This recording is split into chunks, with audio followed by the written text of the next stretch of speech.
Okay, we'll go ahead and get started. Welcome everybody. Come back from Thanksgiving, or as John Kelly likes to say, Thanks be to God Day. As we were talking before, and because some people kind of came in and kind of missed this earlier, it's been kind of interesting last couple of weeks with the weather changes. Some people are sick today, like John Kelly's family and Casey, among others, and some of that is because a lot more people are around each other, kids. Some people get sick, and so it's it's a good time to think about, to be thankful for our blessings, to be the gifts that we have been given, and to be thankful for our health, but also to have our eyes cast towards our brothers and sisters who aren't with us, but with us in spirit. The holiday season can be a difficult time, not only for Thanksgiving, but up here with the Christmas season. You will find a lot of people are stressed this year, and the economy has been a very stressful time.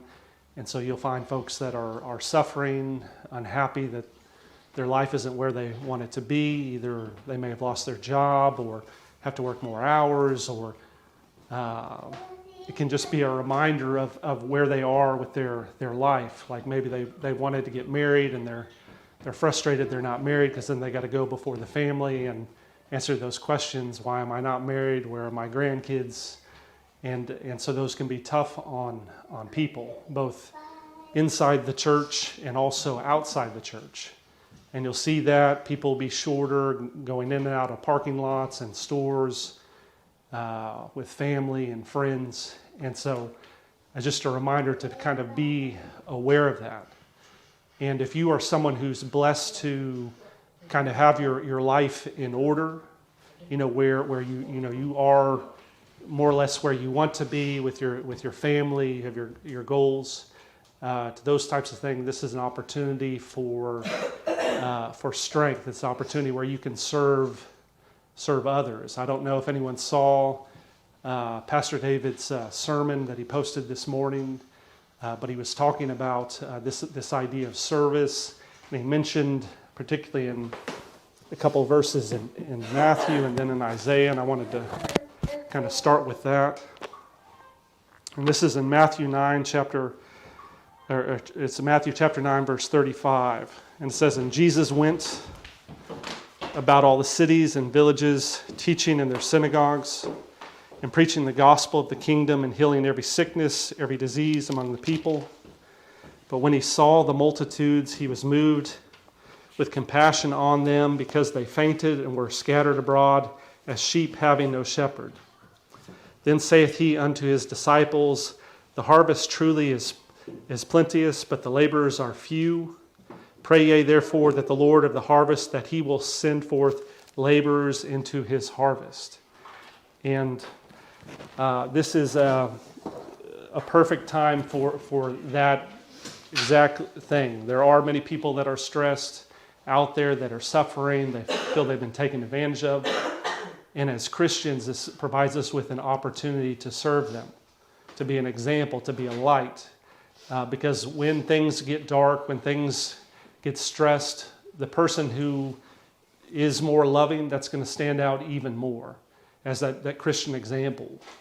And so that behavior, people seeing that nice gesture, that can influence a lot, much more than you will ever recognize. And it can happen in the simplest of ways. We were talking earlier about sports before we started here. I grew up playing baseball. I don't know if y'all had played baseball before, but I played it up to a fairly competitive level and up to the first year in college. And one of the things I noticed as they progressed is they have a lot of institutions.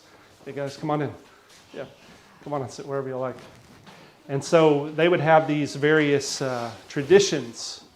And one tradition that they would do is you would have the infield, which is the positions that play closer to where the batter hits, like the first base, second base, third base.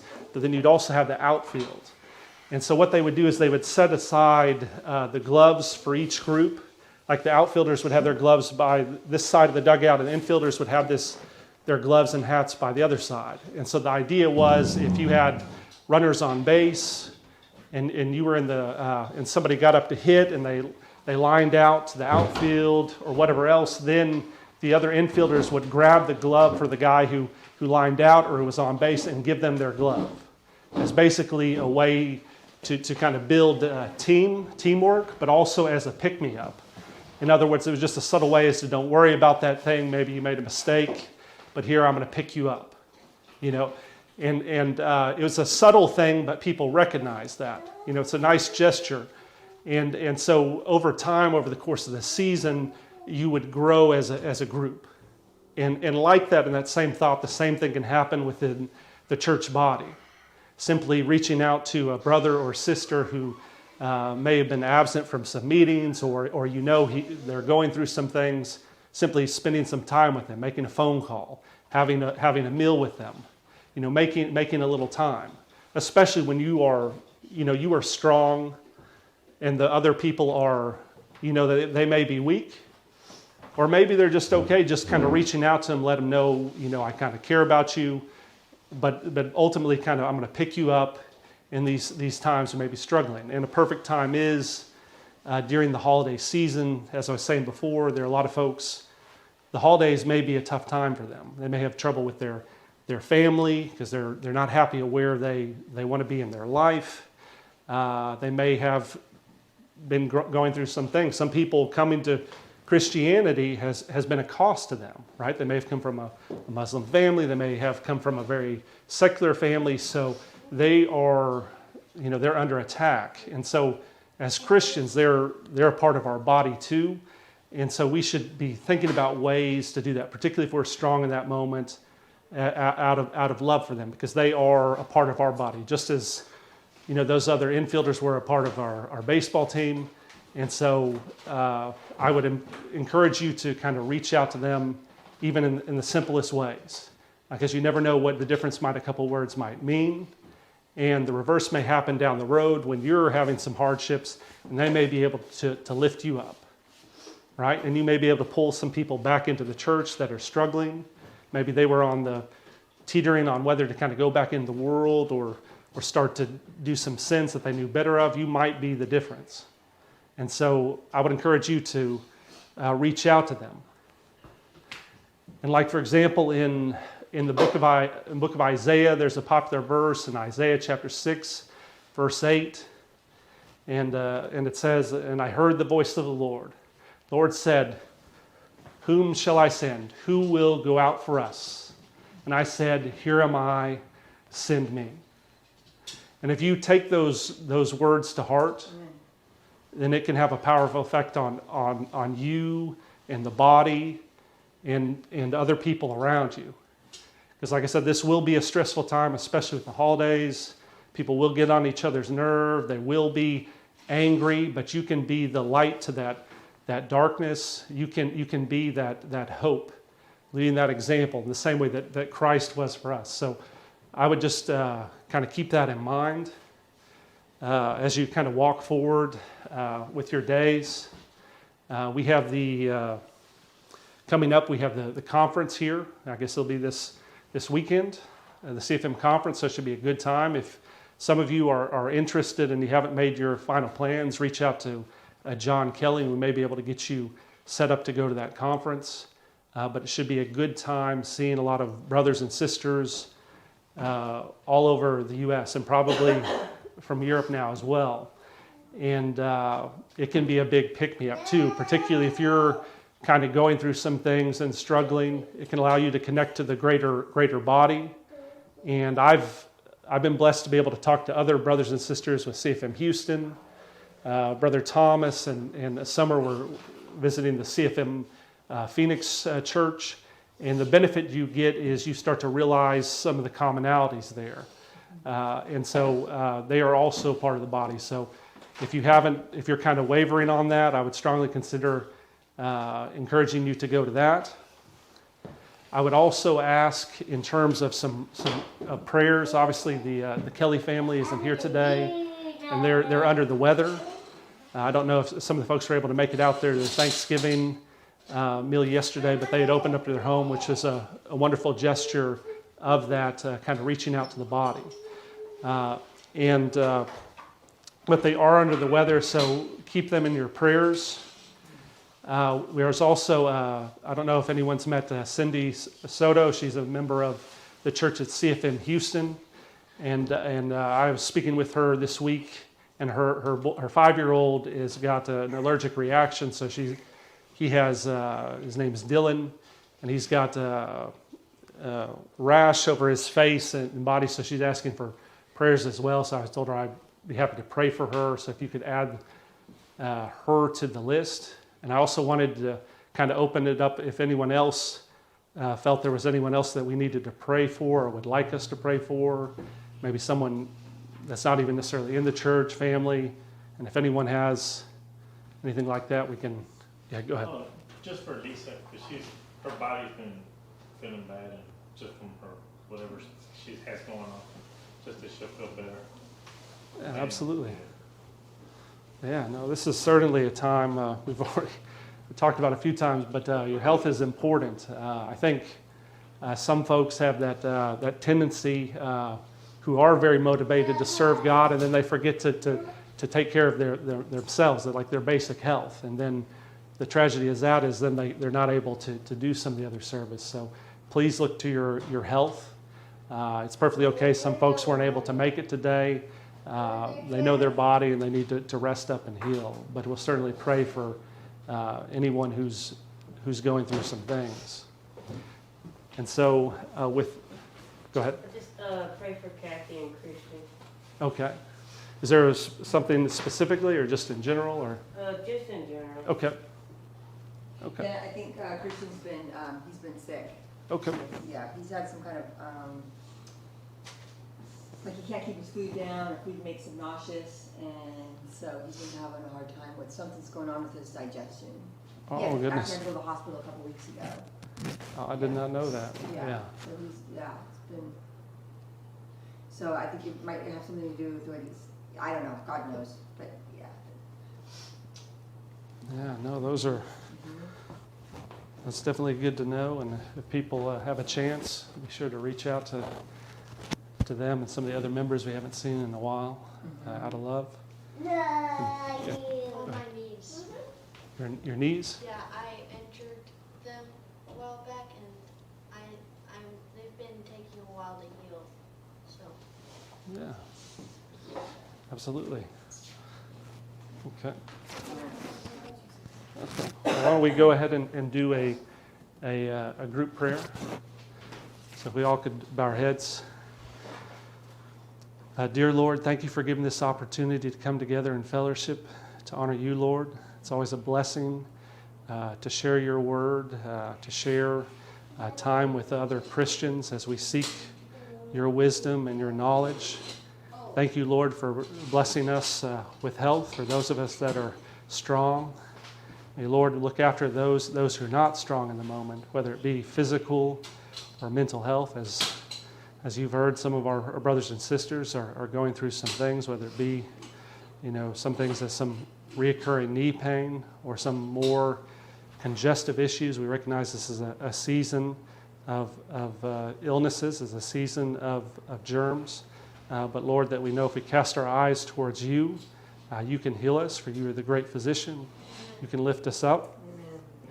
You can make us whole. And you can make us righteous, not by our own power, but by walking in your example, Lord. Lord, may you humble our hearts. May you allow us to be a light to the people in our church, the people in our community, and in our families, and to our friends. May you give us patience and love and kindness, even when those around us who we interact with are short on those things. May you fill us with the fruit of the Spirit so that we can have love and joy and peace. And we can be an example that honors you, Lord, just as you were an example to us, even when we complained, even when we were bitter, even when we were out of order, that you can give us the words Give us the understanding and patience that we can be a light to all the people around us. As we have a great opportunity to reach people here, this is one of the strengths of the church, that we are called to love our neighbor as thyself. And Lord, please allow us that ability to do just that, to love the people around us even when they do not feel loved, or even when they are angry with the world. Let us be that example to get them to reconsider. But even if they do not reconsider, let them know that that love is out there in the world. Lord, may you give us the ability to be humble, to seek your word, to live out your word, to cherish your word, and to continue to strive to go stronger in your word, but not only to hear the word, but to be doers of it, so that we can be examples to others, to strengthen those in the faith who already know your word, so that they will know that your efforts were not in vain, that they did create a work in our lives, and they can create a work in others, to strengthen the lukewarm Christians, to strengthen the backsliders, to strengthen the Christians that are working hard in the faith but are tired. We know, Lord, you can lift us up even in those moments. So even when we are tired, even when we are pressed for time, know that you can guide us to the narrow path. You can guide us through your love and grace. May you continue to guide us in all the days of your life. Lord, everything we do, let we do it for you. Everything in your name, Jesus Christ. Amen. Amen. And due to the kind of short staff today, I didn't get the opportunity to have kind of a more formal meeting. But if anyone feels led in the moment, if they would like to give a prayer for the group or something in general, you're perfectly welcome to come forward and do so now. So I don't know if anyone feels led to do that, or to maybe give a few words, but I'd like to open the floor now if you are willing to do so.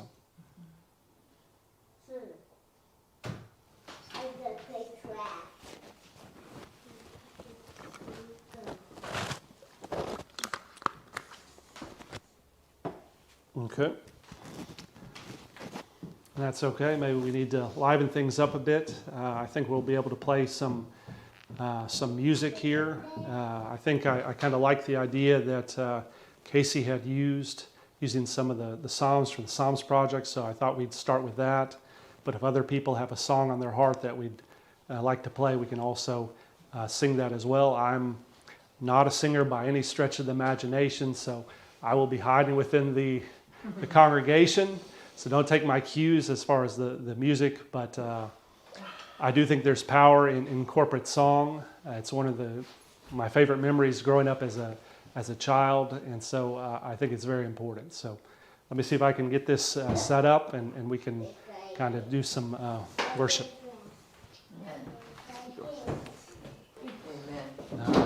Thank you, Lily. That was good. All right, praise God.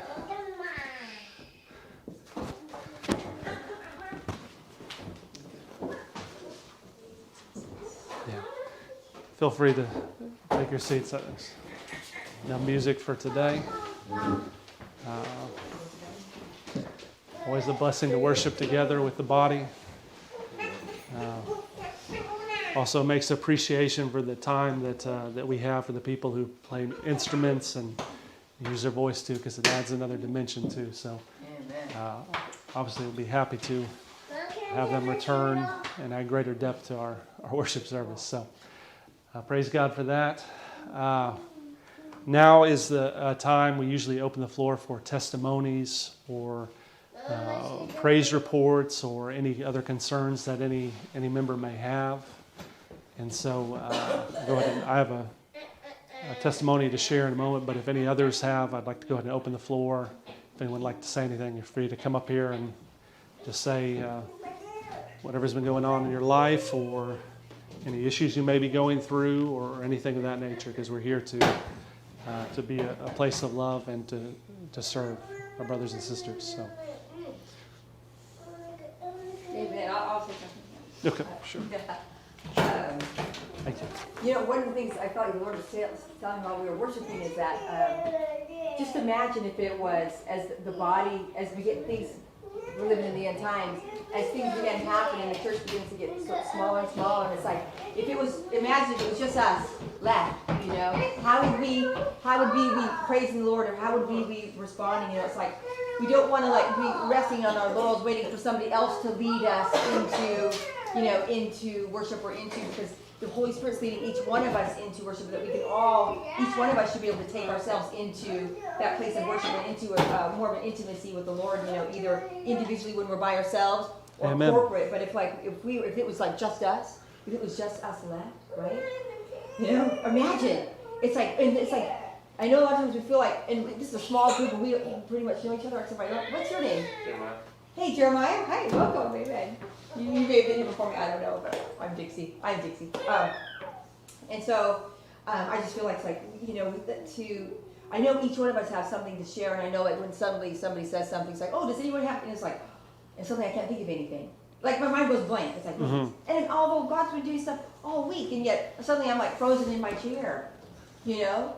And I know God wants us to like, to sort of get unfrozen and just sort of get, this is a smaller group, so I want to encourage everybody today to say something, just something, anything that God leads to your mind because I'm going to share with you a few things, a testimony this week.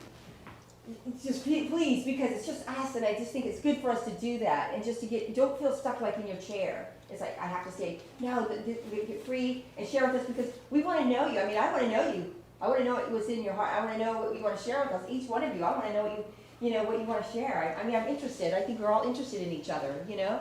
But we can't force you. I can't force you. You can't force me to do, you know, you have to willingly, you know, step up and, you know, open your mouth. So anyways, a couple of things. So remember when we prayed for my sister Rebecca, who didn't have a place? She's kind of still in a pretty tough situation, and she's in Olympia, Washington, and she was invited for Thanksgiving because she doesn't have any friends over there. She's very isolated, and she was invited to go home for Thanksgiving. And I was like, that was huge because she's been alone for so long. And then somebody that she met at the library where she could go and get on the internet and stuff, they had become friends. Anyways, was invited to their home to share Thanksgiving. I thought that was a really big deal. It seems like it's not a big deal, but because she's all alone, you know? And so there's that. But then yesterday, so praise God for that. Yesterday, I went to this estate sale while Lily's in math. And I was like, okay, I'm gonna go check this out. So I went there and I was just kind of walking around and I heard these two ladies that were working there. One lady said, she walked in and she's like, I can't find my keys anywhere. I looked everywhere, and she began to explain, you know, how at Home Depot they have a little, where you can buy that chain thing that goes around your wrist, and she had all her keys on that or whatever. And so she began to explain, you know, everything that was on there, and she was just pretty upset. And the Lord told me, as I was listening, the Lord said, you're going to find her keys. You will find her keys. And I was like, okay, praise the Lord. I didn't say anything to them. I was just kind of going around, I was just kind of listening and kind of going, okay. And then the Lord dropped that in my heart. And so then I'm like, okay. And then I just sort of forgot about it, you know, just like, okay, Lord, I'll find her, you know, just be at peace. And so I just began to look around, and at the very end, I was getting ready to leave, and I was upstairs, and I said, can I use the bathroom? And they said, well, you're going to have to ask the lady downstairs. I'm like, okay. So I went downstairs. Is it okay if I use the bathroom? And the lady said, well, you can you either take the one behind me, there's a bathroom right here, or there's one over there. And I'm like, oh, I'll just go right here.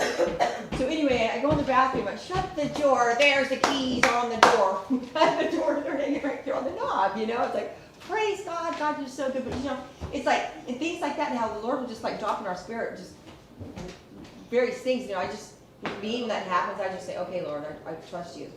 And just kind of keep walking about, going about what I'm supposed to be doing, and then He just lays it out. Isn't that a blessing? Isn't that awesome? So anyway, that's just a few testimonies. So hopefully it might stir you guys up. Yeah, that's all right. Yeah. Amen, praise God. Yeah, thank you, Sister Dixon. Amen. It's all good. I'll give my testimony, and then hopefully I'll spur others to get motivated. I know it can be a little tough getting the energy flowing. My testimony is simply this. One of the things I noticed when I'd come to faith was my caring more for the homeless. This is something that, if you knew me before, was not something I was concerned about in the least. Because I was more concerned about myself, kind of selfish ways. I didn't see the point in that. had a lot of negative opinions. But I noticed that when I came to faith, that was a change in my behavior and how I perceived the homeless and wanting to care for them. More recently, and so that I would tend to be more inclined to do homeless outreach projects, or if I saw homeless people on the street, I would, give them a few dollars, talk with them, that type of thing. And so on my way home, I would sometimes pass by, and there's a couple corners where some homeless people come out there. We've had weather where it's been raining, and it was kind of struck me as there was one guy, because it was raining, and yet he still had an umbrella out there, and he's still asking for money. So my heart was touched by that he's still out there doing this. And so this is actually yesterday. I had prepared I had some other food ready, and I was going to give that to him. But the bad news is the rain that day was even worse than it was on the other day. So it was pouring. So of course, when I go out to the place where he normally is, he's not there. And so then I'm kind of like, well, what do I do now? I want to do this good deed, but I can't do the good deed.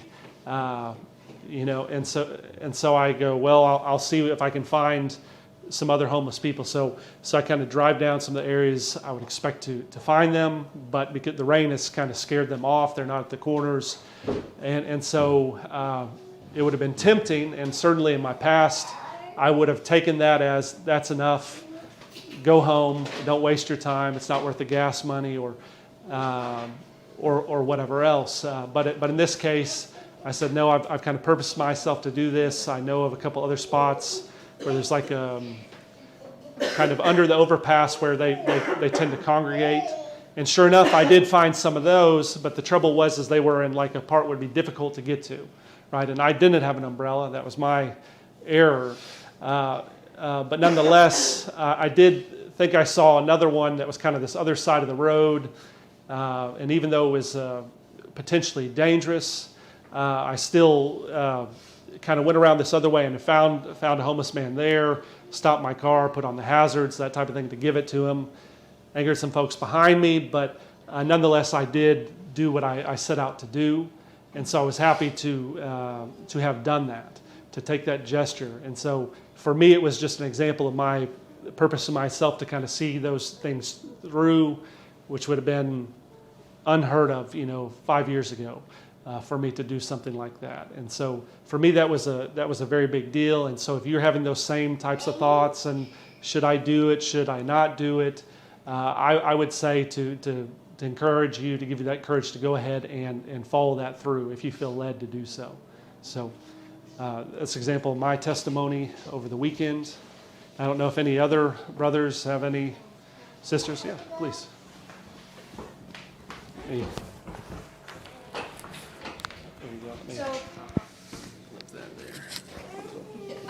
Should I talk into it? It'll be fine. It's just Okay. So recently, I'm going into NCFCA competition this year, and it's a very specific clothing. You can't just wear anything. It's very formal. Guys wear suits. Women wear skirts or business attire. So I grew out of the pants I had last year. And so we weren't sure what we were going to do, because the normal pant to buy is extremely expensive, and we didn't have that. So Mom and I prayed about it just last week. And when Mom went to the estate sale yesterday, she saw a pair of pants there, but they were out of our budget. So we go there today, they're half off, and they were still there. My point is today is that God is faithful even in the little things. Just the pair of pants that I needed, we got. And now I'm good for the rest of the year, and maybe the year after that. So pray with a faithful, earnest. The Lord says that if you're faithful even in the little, you can move mountains.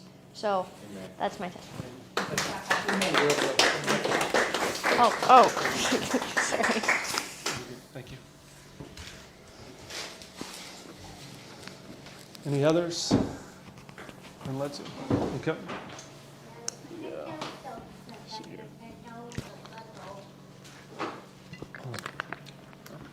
I got one. Yeah, go right ahead. Sure, brother. You just So So not sure if it's more of a testimony, but just something I wanted to share.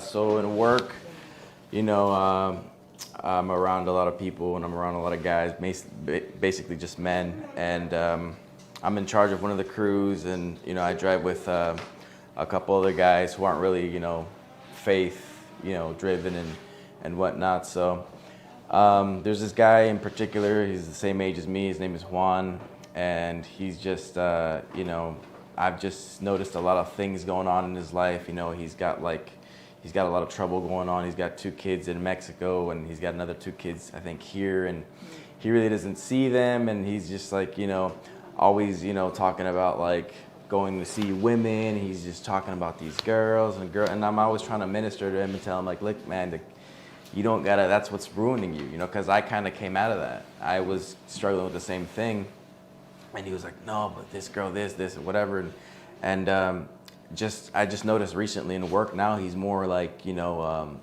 his temper is a little bit more out there, and he's just kind of not wanting to work. He's just kind of sometimes quiet. I'm like, what's wrong? What's up with you, man? And I always tell him, man, God can help you do anything. I always try to share my testimony with him. I'm like, God can do whatever. We just give it up to God. The only thing you're not doing, man, is you're just being lazy. You just don't want to talk to God. That's what it is. I'm like I kind of got to the point where I stopped trying to ease into, because I know this guy. I worked with him for so long, so I just started just hit him on the head. I'm like, dude, you gotta stop playing around. If you really wanted this gone, it could have been gone a long time ago. Yes. But you're just, you're in this mess, and it's recently he told me that he went to in Mexican culture, there's always brujas, witches, that can read your card and do, give you, as opposed to I guess black magic. There's white magic, but it's still witchcraft. Right. No, it's still bad. And he told me that he went to go see one of them. I was just like, oh my God, come on, man. You really, you're opening yourself up to more doors doing that. Right. And he's telling me all these things, and my main point is just to, and before that, it just, when we're driving down these neighborhoods, him and the other guy just kind of look out the window, they go, oh man, look, and I look, and then they're checking out this girl, they're always saying, oh look, and then I catch myself sometimes doing it. Sometimes I don't know what they're looking, and I just look, and then it's some girl, and they're sexual, and I'm like, hey man, respect that girl, respect them, I know I used to do that too, but pray for me, because I'm the more I'm there with them, sometimes I just don't even notice myself doing it, and I tend to look, and then it's like I have to catch myself, and I just and pray for him, because he says he wants to know God, he wants to be saved, he wants to be in the Word, and I just pray for him, and I guess I just felt led to share that with you. If you guys can just pray for Juan, and hopefully he can just come out of that rut and just come to the Lord, and he can solve all those problems, and hopefully he'll be in a better place. So Amen. yeah. Amen. It sounds like he's just in rebellion. He's just in rebellion, and he doesn't want to submit, and he wants to do what he wants to do. And I told him, hey, look, man, God's gonna humble you. Yeah, that's right. Because God humbled me, and it's if you keep this way, It's coming. it's gonna happen, and you don't have to wait that long. And That's right. I don't know. That's And the other thing is with sin, it's even if, okay, so you look, it's so you look so what? Yeah. It's not going to change anything. You know what I mean? It's just kind of it's so empty. The world is so empty, and it's there's nothing there. Anyways, but good for you. We have to pray that you stay strong, that he doesn't be an influence to you, but you be an influence to him. Amen. What is your name? Daniel. Daniel. Okay, Daniel. Yeah. Praise God. Thank you. That was awesome. Yeah. No, thank you. Thank you for sharing that. Amen. Definitely add Juan and Daniel to our prayers on that. And speaking of kind of new people, I'd like to bring up our brother Jeremiah. He could come up with us. I've known Brother Jeremiah for a little bit here, and just feel. Am I gonna wear them up? Yeah, you can. All right. Just kind of. Amen. Everybody, this is Brother Jeremiah. So Hey, Jeremiah. Hi.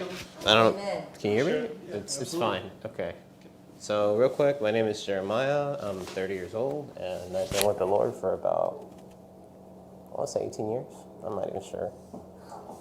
But this is the thing about God. I'm gonna close my eyes so I can focus. All right. So God takes you through seasons and phases of life where he wants to transform you from glory to glory and bring your faith from one level to the next. But it's going to require a lot of submitting yourself unto Christ. And he'll start with the small things, and then he'll go on to the medium things until he gets to the big thing. When you start getting towards the big thing, that's when it's our responsibility to go from being a student to teaching others and being leading other people to where leading other people to where you're at, because that's part of the body of Christ. Is we're supposed to carry one another whenever we're going through weaknesses, and we're supposed to strengthen one another whenever we're suffering. But we're not supposed to leave somebody where they're at. But the thing is, we're not all built for the same thing. Right. So sometimes there may be somebody out there, and it may not be me that's supposed to help them. But God has prepared someone else to go and help that person. But in that respect, that's how we are with the body. Some are the hand, some are the foot, some are the ear, some are the eye, with Christ being the head. So we are all one body, and we are all purchased with the blood of Christ, and we all have value. And Amen. we are to overcome with the blood of the Lamb, the word of our testimony, and not loving ourselves unto the death. That's right. Praise God. Amen. Yay, Jeremiah. Yeah. Thank you, Brother Jeremiah. And I hope want to speak. well, that's You too didn't bad. really. It's too late now.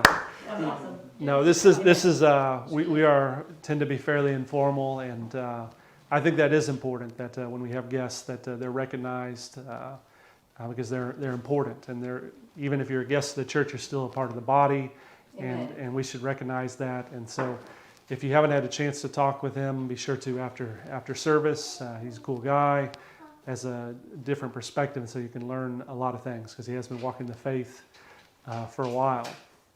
And so, like I said, welcome, Brother Jeremiah. And if anybody happens to catch this on YouTube or elsewhere, you're welcome to come to our church as well. So we are an open church seeking the Lord.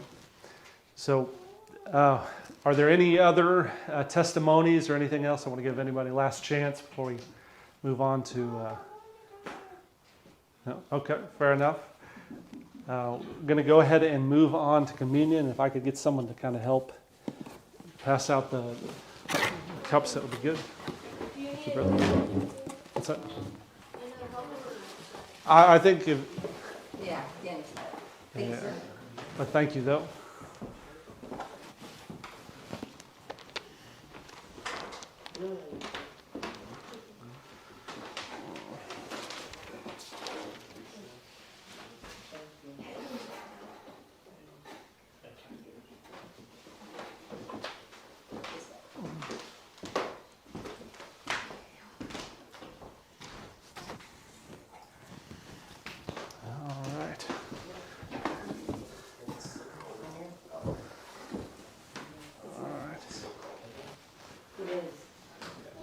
Do you know if the heater works, or you don't know? It doesn't. I don't think it does. You can play with the settings. Do you think it does work? You want to put the heater on? Yeah, we can put it on. Is it getting too cold? No, well, it's a 63. So I think there might be a little bit cold for some of the people. Yeah, I can play with it there and see. I had, Okay. She posted on there that it was broken. Mhm. Yeah, we brought heaters Cool. last time. We'll try it out. If it don't, Yeah. Well, at least we're doing something that makes us feel good, I guess. So who knows if it works? But we'll manage the best we can. Now we're kind of moving to the communion phase of service, and communion is very serious ritual, and so it should be taken with that seriousness. And for this reason, in the Bible, it speaks about the need to. You should not take communion if you have enmity in your heart, if you have anger, hard feelings towards brothers or sisters or anything like that, because of the seriousness of it. Because the Bible speaks out, it can actually bring, peril to you if you do so. So, and now I'd like to give everyone a moment to kind of pray to themselves to rid their hearts of any ill feelings. For this is a ritual that honors God. So let's go ahead and do that now.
All right. Amen. Amen. So, for communion, it can be important to remember the sacrifice that Christ did for us on the cross. It's easy to get into the ritual nature of taking communion to where you think little about what it symbolizes and what it means. For Christians, it isn't merely that it's easy to hear the words, yes, Christ was crucified on the cross, He bled for us, He's the atonement, and to kind of look upon that as kind of a cheap sacrifice, or one where we've heard it so many times we ignore it. However, the reality is that was very, very serious at the time. A crucifixion, if you look in the process of it, is to start with, he was lashed 39 times by a cat of nine tails against his back. This is the normal process for Romans during that time, and it's possible if the centurion wanted to give more, they could even do so. And so I want you to kind of picture that in your mind of what that would be like to be hit by a cat of nine tails 39 times, where each of the lashes had attached to it a steel ball as well as a piece of sharp bone. And when the steel ball hits the skin, repeatedly, it's going to create a contusion. There's going to be a lot of bruising. There's going to be a lot of swelling towards that area. And then the sharp bone is actually going to pick at the skin, and after repeated times, it's actually going to tear the skin away. And as a result of having that exposure to the air, the body is going to go into shock. The blood is going to move to your immediate concerns, away from your extremities. So the body is going to be going through all of these agonizing moments. It's going to be difficult to breathe. It's going to be difficult to do a lot of things, to function during that time. And this is what happens when you're lashed that many times, just as Christ was. And even after they have the lashing of the 39 times, he then is, as the Bible says, he's carrying his cross up the hill to Calvary, and he's struggling because of all this pain that he's been through, where he's having difficulty breathing, he's lost all this blood. It's an agonizing process, and he's surrounded on each side by people who, instead of are loving people, are hating him. They're angry with him, and they're angry with him because some of them, they saw him as the solution to their problems, that he was going to overthrow Rome, he was going to be their hero, and that's not what has happened. And so they're angry.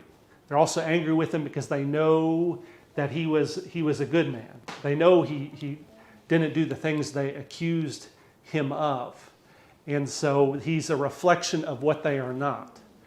And he takes all this venom, all this anger, he just takes it upon himself. He doesn't respond. He doesn't mock them back. He doesn't anything. He just receives it and he absorbs it, and he's still trudging along up the hill. And he finally gets onto the hill where he is, as most people say, is saying he was nailed to the cross. There's some dispute of whether it was the hands or the wrists. But to be nailed by the wrists here, that's a very jarring pain. It's a pain similar to like if you banged your elbow and you felt that pain. That is kind of akin to the pain that he felt when he was nailed to the cross. And so he's withstanding that. He's withstanding the mockery of all the people around him, the Pharisees, the regular Jewish people that have gathered, and even before some of his Christian followers, and he's got the thieves. And you have the Roman soldiers that are bartering for his cloak. And all this is happening before him. And so it seems like a sure defeat. This Messiah is a failure. He's a fraud. The Pharisees were right, and all these things have taken place. And yet what we learn is that that's not the case at all. We learn 3 days later, he is buried he's buried in the tomb. 3 days later, the tomb is empty, and he has risen. A miracle has happened. The Messiah has risen. And then there's a hope. to go from the highs to lows where there was no hope back to it's all possible again. For he has conquered death, he has conquered sin. Amen. Amen. Yes. And so that's why we take communion. That's what the juice symbolizes, the blood that he spilled there, and also the bread symbolizes the body. And so that's a representation of that sacrifice there. So when we're taking this in, it's to remind him of him. And the Bible says we're to take this communion until his return as a ritual, as a reminder for us of what that sacrifice truly was. And so with that thought in mind, we go ahead. We can take the bread or the wafer here, which symbolizes the body,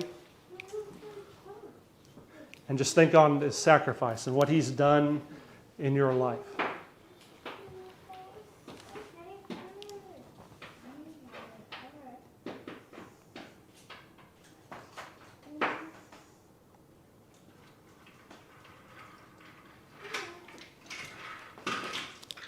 And now we have the juice, which symbolizes the blood that was spilled, the blood that covers us, the blood that cleanses us of our sins, even to this day and on in the future, that can lift us up, even in our darkest hour. So we now take the blood.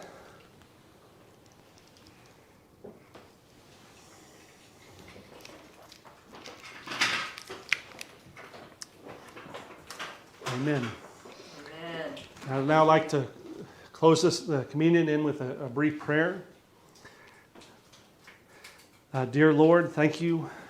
Thank you for making that sacrifice for us, even though when we're unworthy, even when we were enemies of you, Lord. Thank you. Thank you for showing us love, even when we did not deserve it, and even when we did not feel to love. Thank you for lifting us up out of our anxieties, out of fears, out of doubts, out of angers, out of our pride, out of our false self-importance, and allowing us to cast our eyes towards you. For as you say in the Gospel of John, in this world we will have tribulations, but be of good cheer, for I have overcome the world. Everything in Jesus' name. Amen. Here we go. All right. Let's see here. Hopefully I can.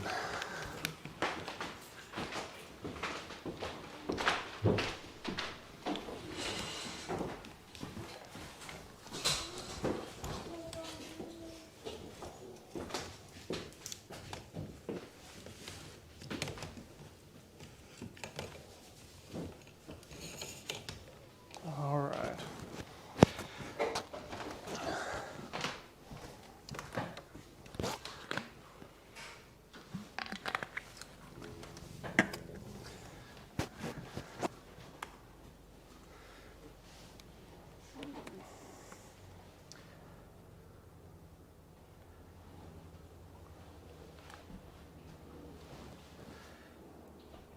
Okay, maybe I need to.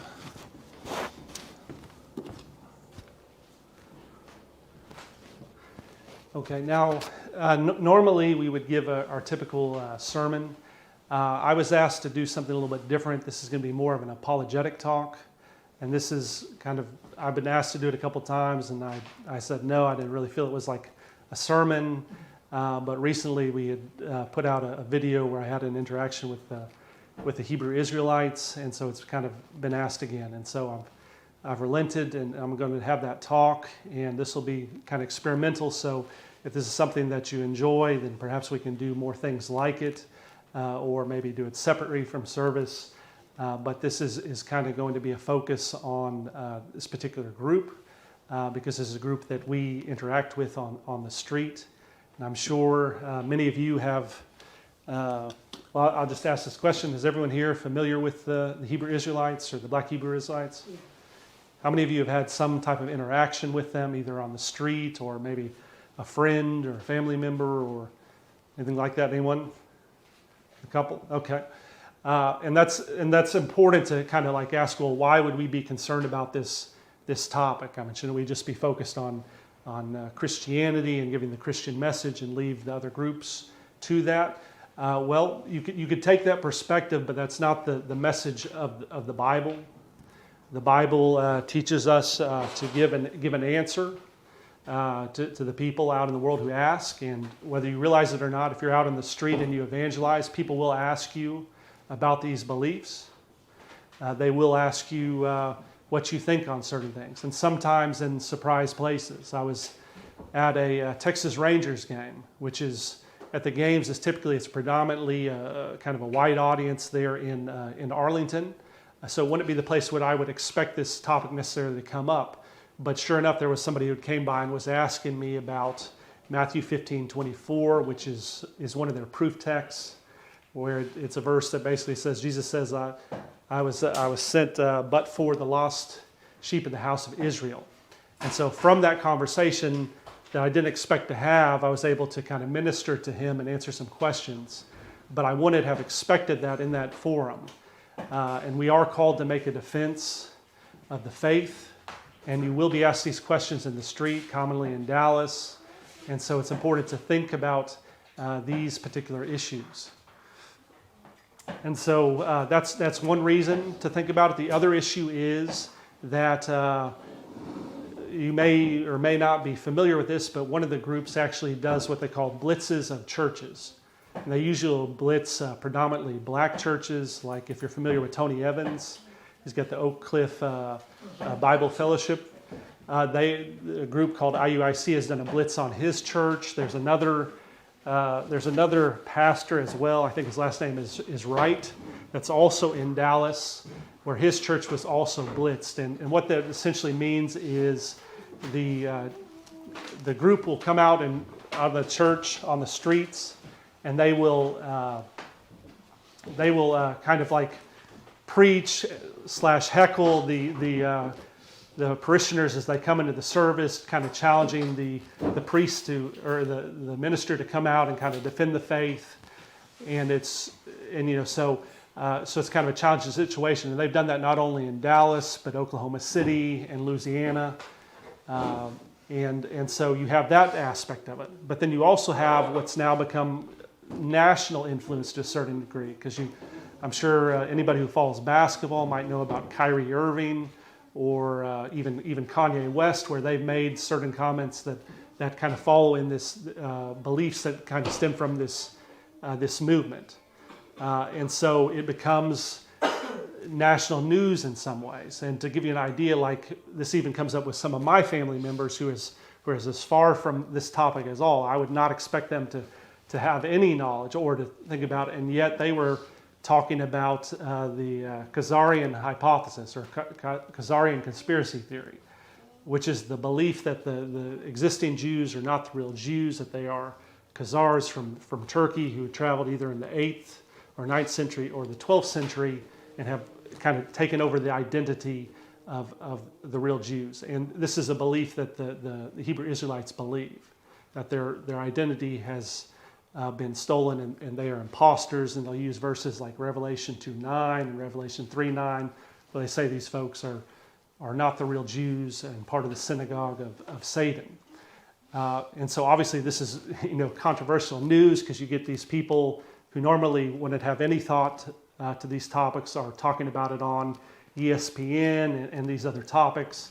And so it becomes national news. And so for us as Christians, what this means, from my perspective, is an opportunity to spread the gospel message, because then we can share where their beliefs may be going awry, and we can minister to them. So not even necessarily on the street, which we will minister to folks that have these beliefs or have these questions, but also to folks who are just kind of curious, because we still want to push what we believe is the true gospel message.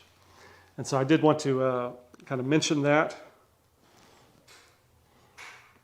And the Hebrew Israelite movement is not, it's an umbrella term. You will find, for lack of better words, you'll find the camps, which is they call each group on the street, and they tend to have certain beliefs that are a little more militant And by militant, they believe that only certain groups are chosen or are of the elect. And typically these are what they call One West camps. And this is coming from their history of the movement started in the 60s in Harlem. And the first school was there at One West and 125th Street. That's hence the name One West. And as things progressed, that we saw that movement splinter, because which is often happens with a lot of groups. You have fights for power and control and splintered into all these smaller groups, which is kind of what we see the fruit of now. So you have, like here in Dallas alone, I think there are 7 different camps that I've run across. And they have names like IUIC, GMS, Sakari, ISUPK, and then some other camps that are more regional, like One Body and the Battle Axes of the Most High. And so all these groups, but they still kind of share some of these same beliefs. Now they may differ on secondary doctrine, but they do agree on those main beliefs that they are the chosen, and that certain people are the elect and other people are ultimately going to be slaves. And it does have a tendency in the lower levels to be a kind of a racist movement, because they view white people as being descendants of Esau and thus Edomites. And so from a biblical perspective, that they're evil, that they're devils, and they cannot receive salvation, right? And obviously us as a multi-ethnic church, we're kind of at odds with them on these beliefs. So that's why you'll oftentimes see them engaging with Pastor David Lynn or some of our other brethren, across the country. Their primary focus is, as you might imagine, is on the black community, but they do outreach to other folks as well, but they're predominantly in the major urban areas. So the major urban cities that you might think, like things like Atlanta, New York City, Detroit, places like that, you're going to find a lot of them. And of course here in Dallas and some in Houston.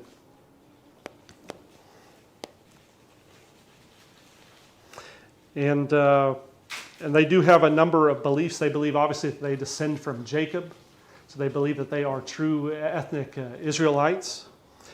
And they determine nationality based on the father's side. And they use like Numbers 118 to kind of make that argument. But it does create some peculiarities where that's why they will ask a question on the street like, what is your father's nationality? Because they're asking that on how they want to filter you. And if you give the right answer, if you're one of the chosen, as they believe, they will proceed to kind of love bomb you and share the truth as they would say it. Whereas if you are not, they're not going to be so loving. We'll put it like that. And so that's kind of one of their main beliefs. The contention is over the issue of salvation with us. The secondary one is they do believe in following the Mosaic laws. Like they profess that they follow all 613 of them. And that's why you'll see them typically wearing the what they call the fringes on the shirts, and they will refrain from eating pork and other activities that the Old Testament speaks against. They have a different belief. They have a different belief in heaven, in terms of the Christian heaven, because they believe that on Christ's return, they will be elevated to where they will basically be in rulership, and the other nations will serve them in a true servitude fashion, except for white people who they believe are Edomites, and they will basically they will be serving them in hard labor for 1,000 years and then be eliminated. And after that time, the other nations will serve them. This is their belief of what heaven will be. So obviously, this is a very different perspective than what we advocate in Christianity. And so you may be wondering, how is that possible? How could the Christian perspective be so different than their perspective? And it comes down to how they interpret the Bible. They believe in the Christian perspective, we believe in what's called hermeneutics, which is reading a verse and interpreting it based on the context and the book and the style of the writing to kind of give its meaning, and then also looking at it across the whole of the Bible. Instead, they use what they call a precept concept, and this is the belief where they view the Bible as essentially kind of like a a secret code book, and that they will see a word in the Bible, and they will go elsewhere to try to find the definition of that word, right? And what they draw there, and so I'll give you an example of what that is in a moment here, but what they will pull this from is in Isaiah chapter 28, verse 10 in particular. And maybe I can... Yeah, sure.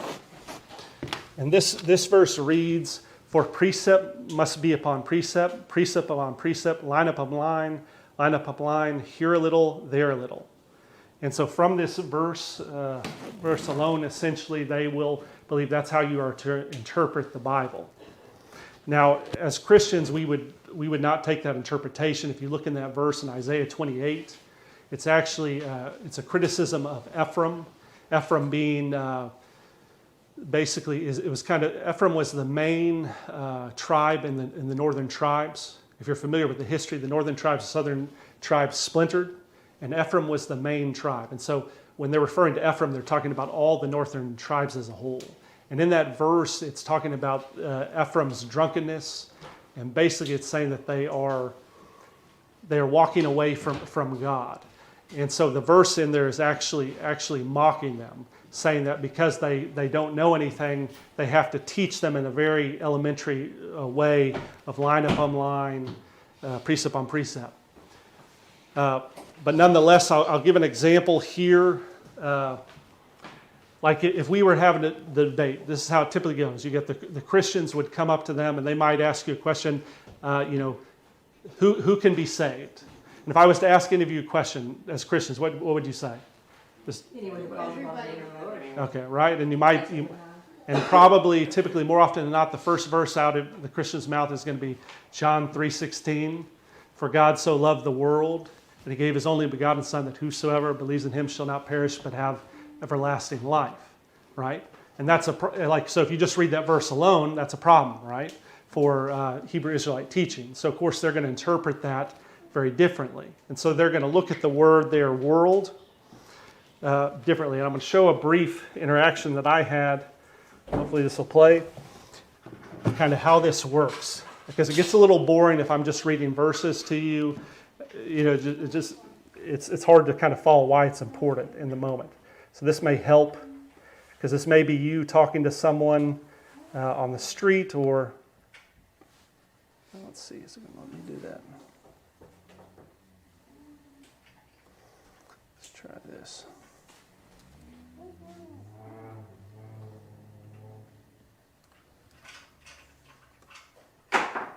Okay, and I lost it.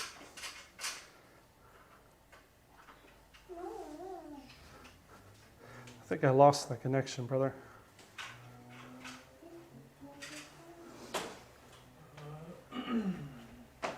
So on a timer. One more shot here.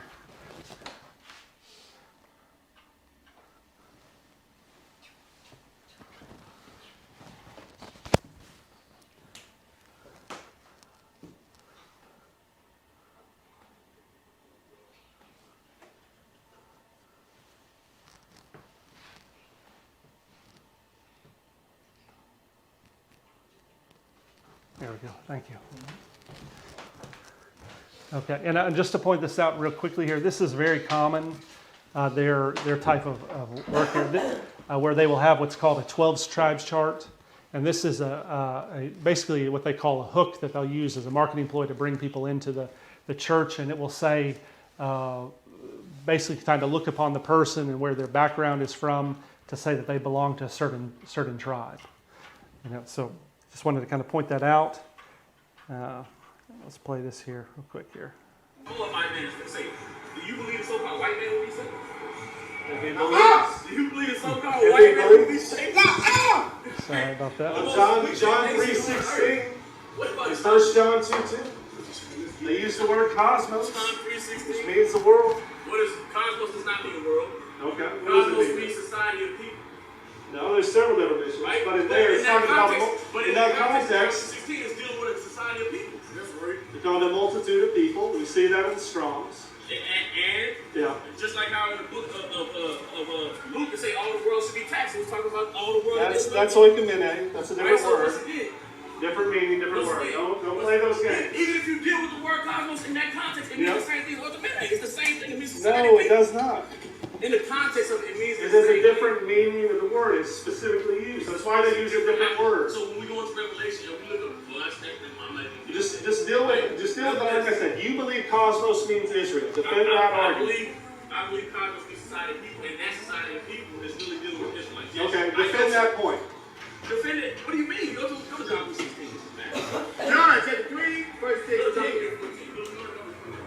I know, you don't have to go through the breakdown. I know. So why are you asking me to go through it? Because in 1 John 2:2 it uses cosmos yet again. And what does it say? So are we alluding what Christ said for 1 John? Are we gonna It's all his writing. Are we gonna deal with John 3:16? Like, It's the same word, cosmos. It's the same author, John. What I'm asking Do you think that what I'm asking you is, right? What I'm asking you is, that's false. Okay, well, you believe the art? Okay, so you believe it's written by someone else? Okay. Not the same author. Okay. Right? But nonetheless, John 3:16. Matter of fact, Well, let me ask you this question then. Who's the prince of this world? Prince of this world? Yeah. You mean the God of this world? Yeah, you can say it that way too. The God of this world would be Satan. Okay, and is he only part of the world or the entire world? Is he only part of the world or the entire world? That's right. And the same word, cosmos, is used. Like I said to you, and the same word. based on the context of the scripture, what you're trying to do is walk No. You were the one who tried to use oikumene on me and you didn't think I knew. Shame on you for that. You should have known better. That's madness. The context of that scripture is completely different. Right? It's cosmos. Right? Go back. It's still the same world. Well, answer my question. Is the devil, is he only part of the world or the entire world? Look, man. You know the answer. Everybody here knows the answer. Look, man. If you want to deal with salvation, you can deal with salvation. We are dealing with salvation. We're dealing with John 16. You just don't want to deal with their cosmos. I just dealt with I'm telling you. Put up Go. cosmos. Okay. Yeah. It means in society, people, one of the definitions. Yeah. So But why in is this it in case, that context? if you look at this strong, as far as it goes, it doesn't the narrative should be. Or put it another way, find the example where cosmos is used to only mean Israel. Let's put it that way. No. That's wishful thinking. Because in 1 John 2:2 it says Jesus died. He was the propitiation for our sins. Israel, but then the sins of the whole world. Everyone else. It is. It's mad. Okay. So some back history. First of all, I would say like how I was behaving in here wouldn't it be the normal Christian example that I would say that we should give. There's some backstory here. This particular group was one that had kind of rushed the CFM Houston camp, so there was a little bad blood there, and so I didn't like the way how they were talking to some of our brothers. So that was part of my antagonism going into it. This would not be the way that I would recommend other people going into it. But I wanted to highlight this in part because it kind of highlights how they kind of go through their breakdowns. And they first started there talking about how they break down John 3:16, right? And so they would first go to John 3:14, and they would say the verse where it says, just as Moses lifted up the serpent in the wilderness, so too must the Son of Man be lifted up. And then for God so loved the world. And so they would say, okay, I said that, now I'm going to go to Numbers 21, verse 9, where that's referenced. And so they're doing this in part because they're trying to create this situation where they're like the teachers and the people listening are the students, because it kind of gives them control of the conversation. I normally would let the people talk, but I was like I said, I wanted to kind of talk about some deeper topics with them, and so that's why I was short with them there. But if you look in Numbers 21:9, it says, so Moses made a bronze serpent and put it on a pole, and so it was bitten. And so it was. If a serpent had bitten anyone, when he looked at the bronze serpent, he lived. And so they would go in and say that, and they'd say, this is how they would normally go. They would say that part, and then they would, usually in a chant, they would say, well, who was in the wilderness? And the group would say, Israel. So who did it save? Israel. So who was Jesus saving on the cross? Israel. And that's how they would make that type of argumentation, typically. But there's some problems with that, because number one, if anybody knows, Israel wasn't the only folks in the wilderness, right? We had the mixed multitude, so that's already, there's an issue right there. The other part is they're blurring the language, because the issue of those verses in John 3:14 and 3:15 is talking about the lifting up, not the focus on who was in the wilderness or who was not. And so they're choosing to expand that to kind of fit their predetermined notion that God is only for the Israelites. And so you see that particular issue. You also mentioned, he mentioned a verse after we kind of moved on. He used, they will try to find ways how to answer this question about what world means. Because in that verse, John 3:16, it's the Greek word cosmos, which has a particular meaning. Now what he did, and this is fairly common, is he used Luke 2, chapter 2, verse 1, and it says, "And it came to pass in those days that there went out a decree from Caesar Augustus that all the world should be taxed." Right? And they would say, based upon that, that the kind of this narrow definition of what the world is. But that word right there is not cosmos if you look in the Greek. This is why I strongly recommend that you get something like the app for the Blue Letter Bible, and you actually look into the interlinear of certain words, because they're notorious for doing this, where they will pretend that because it says the English word world in two places that it means the same thing, and oftentimes it doesn't. And so this is an example of that, because there it's talking about the subjects of Roman Empire as opposed to the whole world. So there's a bit of misdirection. And they'll do this in other ways too. They love Isaiah 45:17. And this verse reads, "But Israel shall be saved in the Lord with an everlasting salvation. They shall not be ashamed nor confounded, world without end." And they will say this with all types of joy, because it's saying that Israel is saved, not talking about the other nations. And they'll harp on that it says world without end. The trouble here is the word in Hebrew there is olam, and it's not talking about a world and people, but actually about an age, duration, period of time, eternity. And so it's a different meaning. It's talking about, like I said, a period of time. And if you look in the other translations, this will become more apparent, because they won't even use the word world in their translations. And typically they are, although I've seen this change more, originally they were KJV only, but I've seen them show a willingness to kind of move beyond that when it helps them. But the difficulty is some of their breakdowns are still kind of reliant on if you only look at KJV. And so you can point this type of thing out to them. So they'll mention Isaiah 45:17, and then from the New Testament they'll often use Hebrews chapter 1 verse 2, which reads, "Has in these last days spoken to us by his Son, whom he has appointed heir of all things. Through him also he made the worlds." And they'll make a big thing about the worlds. You see there's multiple worlds and all these types of things. But that word there in the Greek is not cosmos, it's eon, or aeon. It comes from our English, or the English word eons, like periods of time. It's what's referring to there. And so these are the type of games they kind of play with words.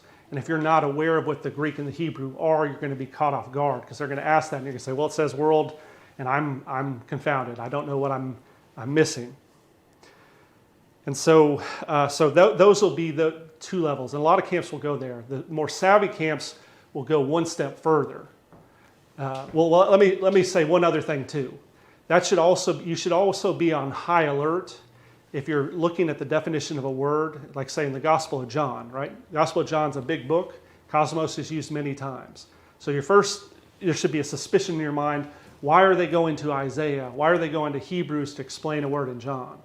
Right? Like think if Gerardo here wrote a book, and it's a big long book. I wouldn't go to Jeremiah's book to go figure out what Gerardo meant. At least not initially. I would look at Gerardo's book first. And so that's how like normal hermeneutics would work. We look in the Gospel of John to find examples of what this word cosmos means. And so whenever you see that, you should be kind of suspicious of their actions, and you can even call them out on that, for example.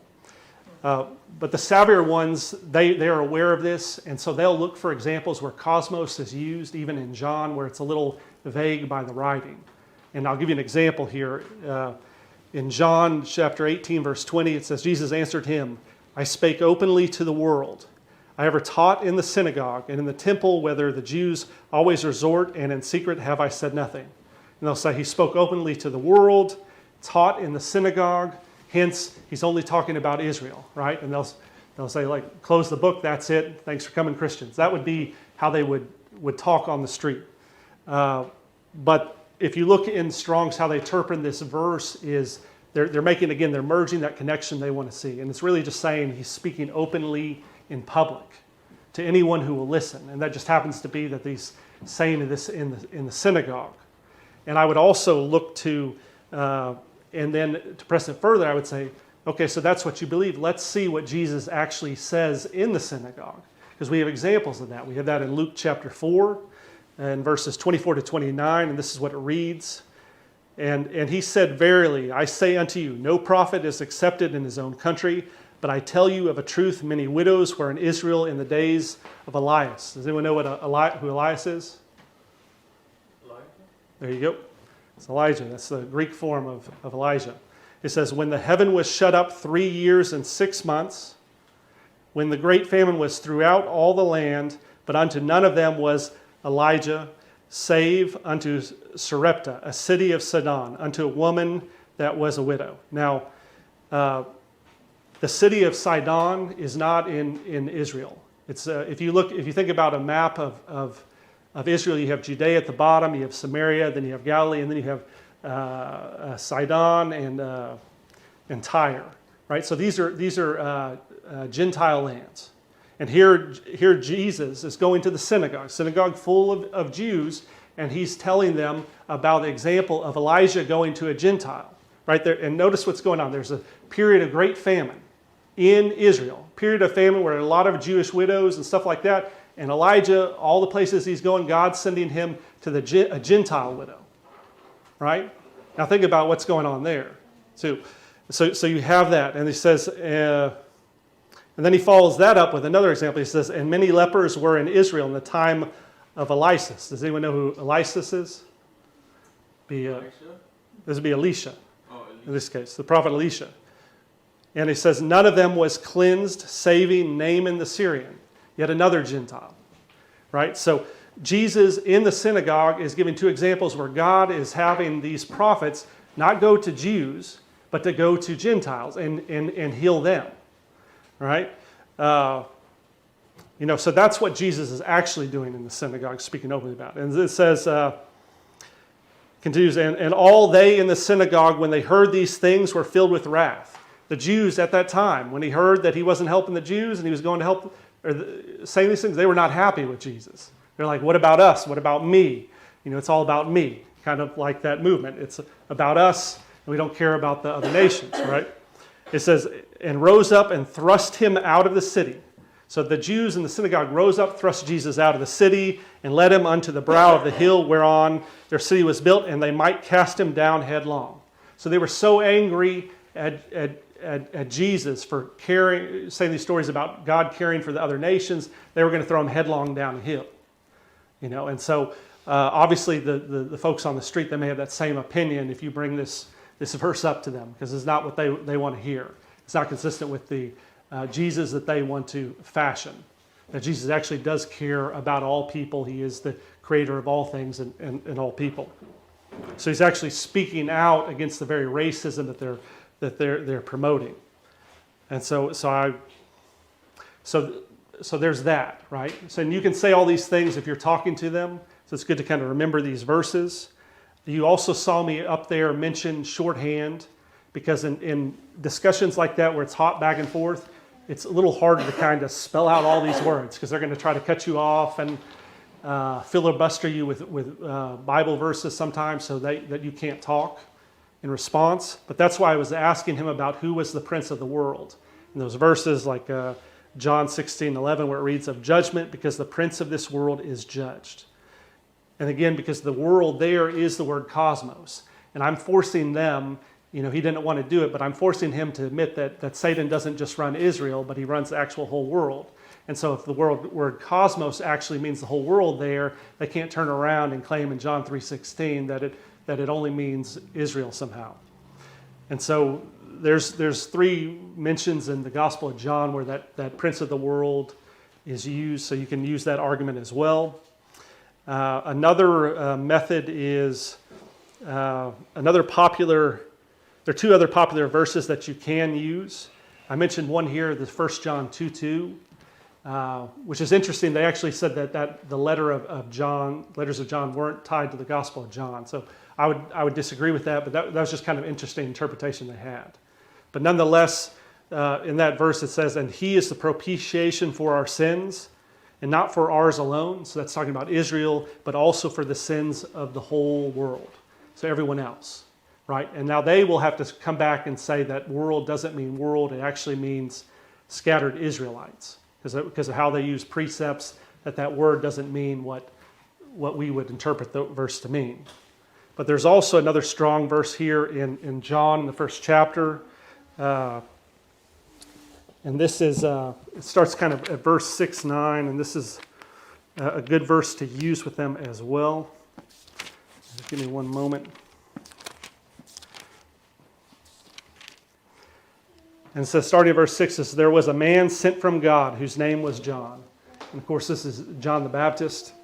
And it says, "The same came for a witness to bear witness of the light, that all men through him might believe." And the light being Jesus Christ. "And he was sent not that light, but was sent to bear witness of that light." And this is where it starts to get interesting. It says, verse 9, "That was the true light which lighteth every man that cometh into the world." World again is cosmos here. "He was in the world, and the world was made by him, and the world knew him not." And you see where it's using the word world. You can play that game with them. It's like, well, if you substitute the word Israel here, it wouldn't make sense. To limit it that way. "He came into his own," which would be the Israelites, "and his own received him not. But as many as received him, to them gave he power to become the sons of God, even to them that believe on his name, which were born not of blood." So here it is saying it doesn't matter the blood, actually, "nor of the will of the flesh, nor of the will of man, but of God." And so those are some verses that you can use because the salvation issue, of all the issues that you might argue with them, the salvation issue is the one that typically comes up the most. They have a number of different beliefs that you could argue. They believe in reincarnation. They believe that you can have multiple wives. With the exception, I think, of IUIC. There are another of other camps that have some different beliefs. They believe in they don't believe in the Trinity. They believe in what's called Arianism, not like neo-Nazis, but Arianism from Arius, that was discussed at the Council of Nicaea, which believes that Jesus Christ is a God, but he's a lesser God. He's not like we have the belief of the Godhead or the Trinity, where they are combined with the Holy Spirit and God the Father. And so you can mention those types of verses with them, and there are other verses as well that you can ask them. I actually mentioned in one of the prayer, example from John, the 16th chapter, 33, it says, "These things I have spoken unto you, that in me ye might have peace. In the world ye shall have tribulation, but be of good cheer. I have overcome the world." Think about if you're replacing world there with the word Israel. That doesn't make a whole lot of sense either. Why is Christ overcoming Israel when he's come for Israel? It doesn't add up. And so I'll kind of skip ahead of some of the other verses that kind of go in line with that. But it's just to recognize an example of how their interpretation of even those simple verses there is different from the Christian perspective. And so if you're going to want to engage with them, it's going to require you to have some knowledge of the verses going to the Greek and even the Hebrew, or you may be confounded if you're not ready for this. But the simple knowledge of some of the games they'll play with words, if you have that, you're going to be able to engage with them better. And it may not be, and so I want to kind of mention that is like how can you learn how to engage with them, because they'll do certain things again and again. One thing is a lot of the camps are proud of their confounding the Christians. So they'll put the videos out on YouTube so you can see their interactions. And if you pay attention a little bit, you can learn a lot about their common responses. So that's something I would do if you ever had the desire to engage with a particular camp, to study them out of respect. Just like if you were having a debate with someone, you take the time to learn about them. You should do that as well, because you want to be a good Christian witness. And so I would just watch their videos. I would also recommend don't necessarily do what I did here, where I was talking to the whole camp, because the problem is when they get the whole camp together, ego is going to kind of get into it, and the individual folks are going to be more combative. It's better to talk to people like before the camp or after the camp, where it's a little less tension, the camera may be off. It's a lot easier to witness or have discussions where they don't feel they have to kind of stand up for the camp doctrine, and you have a better chance of witness. And also maybe the leader runs a little late, so you can talk to some of the younger guys and talk to them in that regard too. So that's one thing to do. Plus, sometimes you can meet these folks in the real world. They have real jobs, and so you might see them there, and you can talk with them then as well. The other thing I'd recommend doing is keep some separation. If you notice on that video, they were seated like right here at this level, but I was back a good step here. That wasn't just a coincidence. And the reason is because oftentimes these discussions can get very combative, because pride is what it is, and they're going to be calling you potentially all types of names. Like if myself, they're going to call me things like Red Dragon, Esau, and K-Beast, all these crazy things. And if you happen to be, let's say you happen to be one of their, who they believe is a chosen, but you disagree with them, if you're Black, Hispanic, they're going to call you a lot of racial names too. And I'm sure you can imagine what those might be. And they're going to be upset as you suddenly you don't receive what they're putting out there. And so that's why I recommend keeping some separation, because it allows to kind of de-escalate things a little bit. And so there'd be because you never know, somebody might get mad, throw a punch, or maybe you might get hurt by something said in the moment. So by keeping some separation, it gives you a chance to de-escalate it from there. So it's just kind of something to think about. I'll also say some of the camps will put people behind you on the street. My suspicion is that this is done partly as kind of an intimidation aspect, because people don't like it when somebody's behind them. It makes them feel a little uncomfortable. People aren't used to talking about these types of subjects, particularly because you're talking about race and these other topics that are usually taboo. And so there's some of that may be happening as well. And so if you are going to engage them in that way, I'm just saying prepare yourself that there is going to be they're going to attempt to intimidate you. Now, if you were like me and you grew up playing a lot of sports or whatever, you're kind of used to this type of thing. It's just kind of how guys are, right? If you can kind of bully someone to get an edge, playing basketball or whatever, you will sometimes take advantage of that. And so if you're not used to that, just recognize that, and then just choose to be wise as a serpent, and just choose places where maybe you don't have to have that type of venom. And then, let's see what else I wanted to point out here. I also showed here on one of the clips, it's very common for them to make emotional arguments. So you'll very often see pictures there of the slave cargo ships, or somebody being lashed, or any other thing. And this isn't a coincidence. They are doing this to arouse emotion in the people. Either if you're a black, they want you to be angry. Yes, the white man's evil. He did these things, and so I feel justified. So they'll kind of play on your emotions to kind of change you into a state to where you're maybe not thinking as clearly or as open-minded as you would otherwise. And they will also do a kind of like for people that happen to be white, kind of like a white guilt type of thing, where these are these things your ancestors done, you're evil, and so the response normally is, for people who are caring people, is like, yeah, I feel so bad about this. Yeah, that was wicked. And so all of a sudden, instead of you listening to the scripture and thinking it through, you've been moved into this emotional state. And so just anticipate that those issues are going to come up: the transatlantic slave trade, Jim Crow, all these other things, and they'll have knowledge of more obscure things that you might not even be aware of, and these could be things like talk about like examples of like gator bait or human zoos, and these are very wicked things, but they're lesser known. So I'm just saying, if you're going to talk to these folks, recognize that these things may come up, and they're doing it mainly to either manipulate you in some way, to play on your emotions, either to kind of get them to their side or to get you defensive. And so just keep that all in mind, that going in with the right mindset. It's good to be prayed up when talking to these groups, so you're kind of unflappable, unaffected, because they're going to make these arguments expecting to try to kind of push you around. They'll use the group. I've seen this where the groups will, it's almost like a theater almost, where they'll say a response and everybody will chime in at the same time. Like nobody normally does that unless you practice it that way, which is what they do, right? Because they'll say a response and everybody will be like, that's right, or con, which is their version of yes.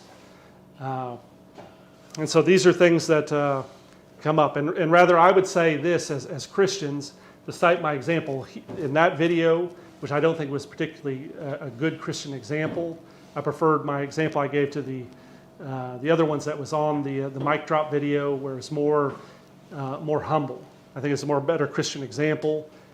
Remember this, that winning isn't the most important thing. It's the Christian example that's important.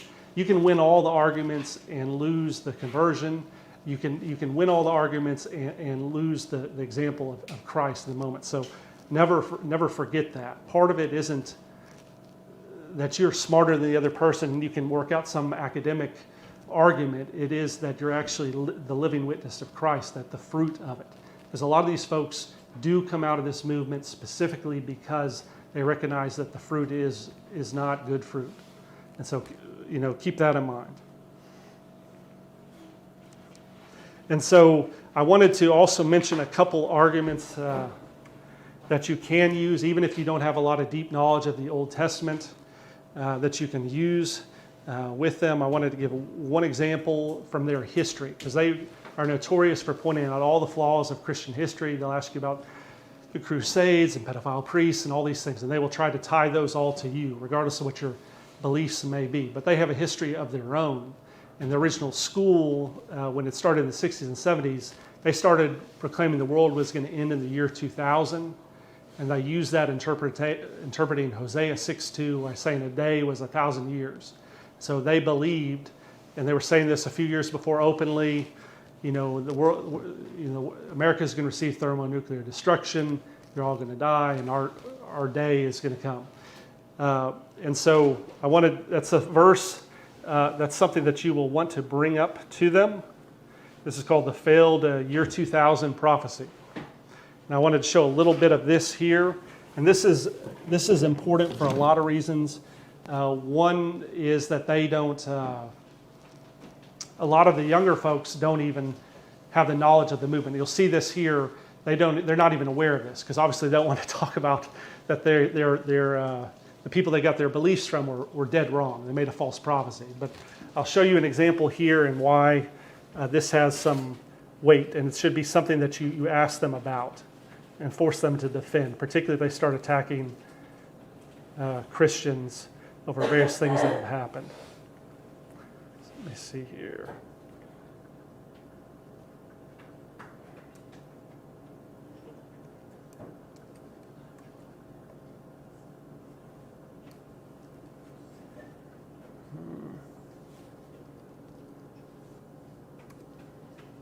All right. Let me one more time here. I'll let this be the last one.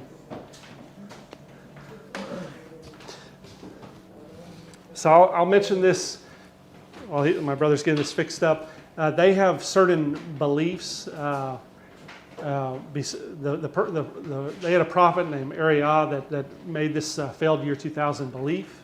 He's also believed to be the prophet that created the 12 tribes chart, and also the language they use, Lashawan Quadash, which means the holy tongue. And so just kind of keep that in mind, because this is important, because if you show this domino falls about the failed year 2000 prophecy, it calls into question these other things that they're using, specifically the chart and we'll see it here. Thank you. Did you not want to answer my question about the Philadelphia 2000 prophecy?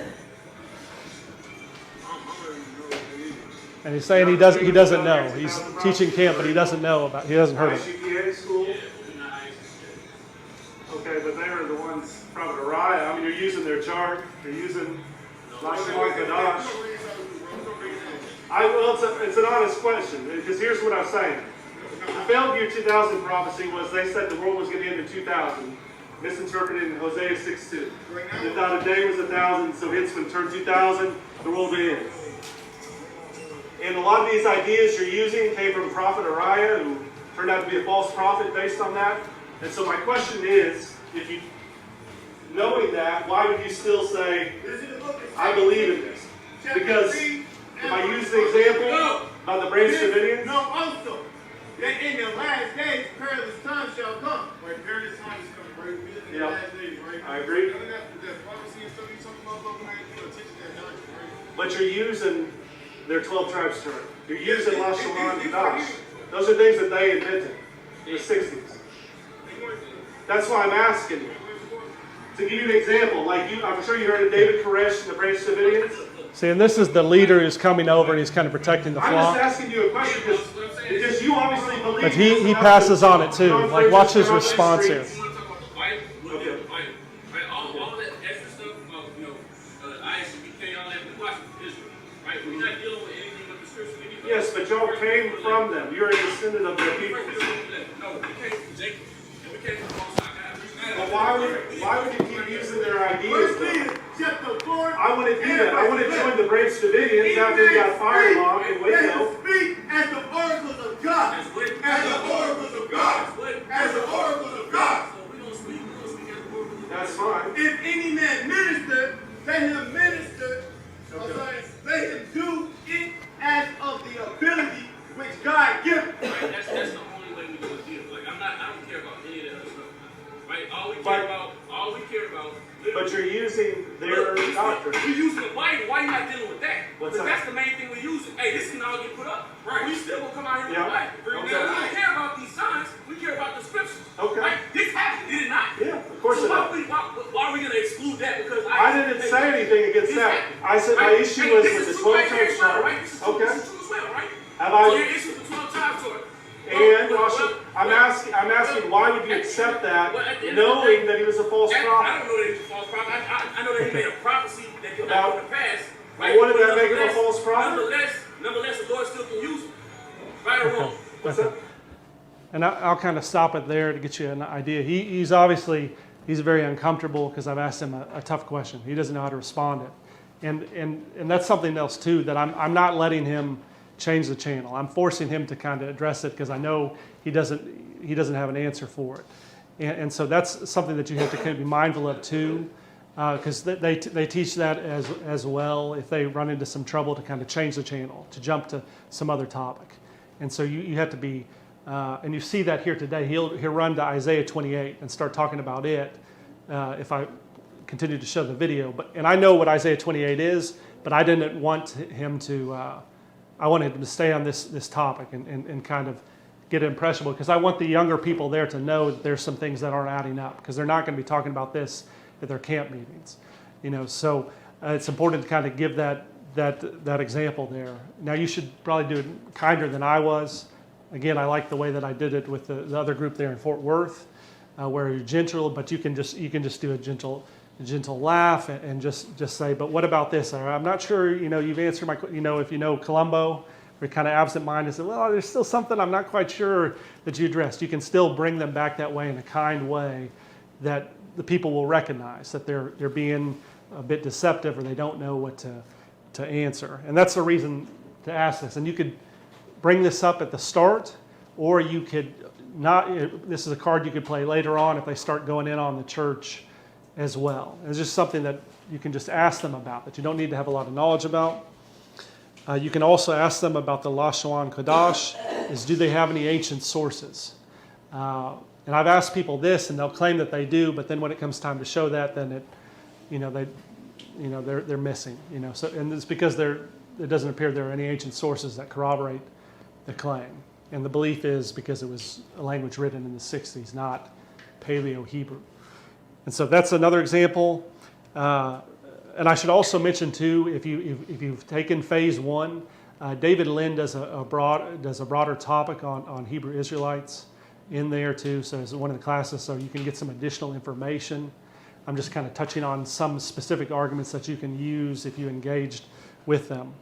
One of the most popular ones that you should always bring up is Acts 26, when Apostle Paul is before Agrippa, because there's the verse there where Agrippa responds to him. He says, "Almost thou hast persuaded me to become a Christian." And then Paul's response is something to the effect of, "But I wish that too, that you are just like me, except for these chains." So in those verses, we see Paul preaching the gospel to Agrippa. And why is that important? Because Agrippa is an ethnic Edomite. And under their belief system, that shouldn't take place. Right? And so this is another verse that because it's very powerful, just the wording of it, but you want to force them to explain it. And I saw... What was King Agrippa? You said he was an Edomite? He was an ethnic Edomite. An ethnic Edomite? Yeah. What does that mean? Well, They classify every ethnicity under a certain nation. Yeah. And they try to go to the table in Genesis 10, and they try to classify modern day cultures under that. Yeah. And there's a lot of it that's accurate, but a lot of it isn't accurate. Yeah. Okay. So the way to explain it to somebody that's a believer is the devil will use something that's real and then throw in a lie in there. Yeah. And that's what they're following. Yeah. And in short here, they're saying, because they believe that the Edomites are essentially white people, and they don't believe they can receive salvation, right? So it doesn't make sense that Paul would be preaching the gospel to him at all. And so what they will do, because they can't accept that, right? They will, if you saw the video, there's a video, I think it's been taken down now with the issues of the channel, but where Brother Alex, who used to be with CFM Dallas before moving to CFM New York and now Orlando, where he asked them about the Acts 26 verse, and I was stunned. The camp didn't know about the verse. And so they just started reading the whole book of Acts to him. I was like, because they didn't know what to do. I was like, and I was amazed because this is pretty standard back and forth. But who knows, you might find that situation too. So that's a verse you always want to ask. Typically they would make the argument that it's, Paul was using righteous guile, which they used to say was just lying, but now they've tried to kind of clean up the wording to make it sound more legitimate. But there's all types of problems with that, because then you're saying, well, Paul's a liar. Why is Paul lying? Paul's following the example of Christ. When did Christ lie? So you getting them to make those concessions makes them look bad as well. And so you have that issue, and then I'll give two more here, and we'll kind of give a temperature check. Another question is you can ask them, if Gentiles cannot receive salvation, how did Noah, Abraham, Isaac, and Jacob receive salvation? Because if you think about what they were none of them were Israelites, because they're all before that. I mean, maybe you make an argument for Jacob because of the conversion to Israel, but those other folks, they were Gentiles, right? There was no Israelites to become. And so they'll have to kind of explain this, and I've heard some say they'll use a word like proto-Israelite, but it just sounds weird. And so it's something that you want to force them to explain, because it's a tough thing with their belief system. And one more example is, with that same thought in mind, is because they'll say like a Gentile can't become an Israelite, right? But there's a problem with that, because they all believe, many of them, because they believe Judah is most American blacks, is that they, from their 12 tribes chart, so many of them will believe they come from Judah. But if you follow the Bible and the timeline, Judah was born a Gentile as well, as was 10 of his brothers and Dinah, because they only became Israelites after Jacob came back and then had the wrestling match, and then he's named Israel. So they all became Israelites at that moment in time. But before their birth, they were effectively Gentiles, right? So that's another problem then for two, because they're saying Gentiles can't become Israelites, but the person they believe that they hail from, Judah, was born a Gentile. And so these are some of the questions that you can ask them, and you don't need a lot of knowledge to ask these type of questions. If we had a little more time, I could give you other examples, kind of go through other verses about how they change the word Greeks and Gentiles.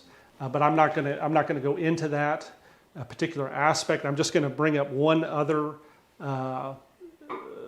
strategy point that Christians should deploy, because we mentioned before about how they will use emotional arguments, right? And it would be naive to think that emotion isn't a big part of this movement, because they feel they've been oppressed, and this is the solution to that problem. The blame is over here, and so that's why many of them have come in the movement. Some of them because they feel like the church failed them, and in some cases that's what happened. The church they went to did fail them, right? And that's something we are trying to clean up. But my point here is that we can also make emotional arguments of our own, right? And as a Christian, you need to make that decision for going in. Are you prepared to talk about racial topics or not? Because usually Christians kind of want to wave that off. No, I don't want to talk about that. I just want to be at peace. But you're engaging in a racial group, so you kind of have to, if you're going to talk with them, you pretty much almost have to, right? Otherwise, you'll look weak and like you're trying to hide things. And so, and they're going to paint broad brush where, all black people are wonderful, all white people are bad. And so, and I know this from perspective where there was a point in my life where I was very angry because of a couple of things that happened to me, right? So I would characterize there was about a week there where I had kind of racist beliefs, right? And what people don't talk about is when you have racist beliefs, it's actually initially it actually feels kind of good. It simplifies the world. You can say those folks are this way. I'm justified, and I don't have to pretend like I need to learn about the individual stuff. I can just do what I want, right? And now what got me out of that after a few days is because my mind, and thinking how arrogant I was, my mind was saying, yeah, there's this and there's that. But then my mind tells me, but oh yeah, didn't that lady get you that job? And I was like, no, I did not want to hear that, right? In my racist mindset, I didn't want to hear that. But that was the thing that started me thinking. And then I started thinking about other examples like, that's not true. So now I can't look at them as a monolith group of all bad type of things, because I know examples that are different. And so that's what you can do in response to them, because they're in an echo chamber where they've only heard all these wicked things that have been done. They'll tell them all day long about the transatlantic slave trade. They'll tell them all day long about Jim Crow and all these other things and lynchings, and all that's true. And those are wicked things. But that's not, that's certainly not all white people. If you see in that video that I did with the Fort Worth, that's why I mentioned that story about the fireman who saved the black woman's life, because I know they're not hearing stories like that. And you can actually find similar stories as well that is out there. I don't know if any of you, I'm kind of older. Did anybody know the actor Bill Duke? He was in, okay, I'm older. Well, y'all might recognize him if anybody's seen the movie Predator, original. Okay, and Bill Duke is kind of the black man who is Jesse the Body's friend in that movie, right? So he's kind of probably most known for that role where there's a scene. I can't believe I'm giving this in the sermon, but you're asking for people's age now. Yeah, I'm old enough, and so there's a scene where Jesse gets shot, and this other guy grabs a big gun and starts shooting up the forest. And so a lot of guys know this film and this scene. This Bill Duke, the actor, he was also, as it turns out, he had racist beliefs towards white people. Right? He had gone to a community college, graduated, got a scholarship to go to a 4-year school, but during that first year, he was having trouble because his scholarship didn't pay for all his funds. Right? So what he was going to do is he was going to take off and just kind of gain some money and then maybe go back to school. The problem is a lot of people who do that, they never find their way back, right? Because the time to go to school is when you're in, not trying to make it later. But he had gone back to his community college that he was there, and there was an administrator, a white administrator whose Navy background, had heard his story. And and so he asked Bill, is this true? Are you dropping out of school? Blah blah blah. And he says, yes, I is. And so he ended up giving him a check that ultimately paid for the rest of his college education at the school, right? So I don't know how many thousands of dollars that was then, but the point of it is that made a tremendous influence on Bill Duke's life, right? Because he can't go around being, this was a big antidote to that idea that all white people are racist or whatever, when this person has gone out of his way to keep you in school. There's a video on Vlad TV about this where he gets emotional. But my point is you can share stories like this with them, because they're going to pretend they don't exist. Like that was sad when the guy admitted, he said he never knew an example of any white person that had helped him in any capacity. That's how his mind had shifted. That's really sad. Now, it may not actually be true, because if you got the racist mind, you're filtered just like I was. I didn't want to remember those times when people had helped me, because that's what happens. You kind of dim the light. But it is important you can bring those types of arguments up, and there's lots of those stories. And if anybody wants to see those stories, I can give you a long list of some wonderful stories to share. And they hate this, by the way. This is not what they want to hear. But other people watching will see that as going, yeah, I can't criticize an entire group just because of the behavior of some folks. And then you start looking at, well, you got to judge people on an individual basis, and then you can get them out of that racist mindset. And so you can use examples like that. It's good to also know some responses to certain history, because they'll often bring up the transatlantic slave trade, right? Which is terrible and wicked and these types of things. But what they don't necessarily mention is that prior to the transatlantic slave trade, from 711 to 1492, North Africans, the Moors, invaded Spain, Portugal, and parts of France, which is why the Europeans even came down in the first place. That's why they even knew how to run plantations, because the Moors basically taught them that. And all this is wicked. The Moors invaded them, enslaved them, and did all these wicked things. But a lot of these, because their beliefs, the Hebrew Israelites, they would believe that those Moors were also Hebrew Israelites. And so it's kind of weird for you to be not making any defense for the transatlantic slave trade, but it is a broader perspective of history. That there's a lot of wickedness in the world, and it's not unique to any one people. And so you can make arguments like that too, but you have to do a little homework, and you have to be willing to have that discussion. And maybe some folks would rather not. You have to kind of count your costs before. You can also say this, like if you want to talk to them.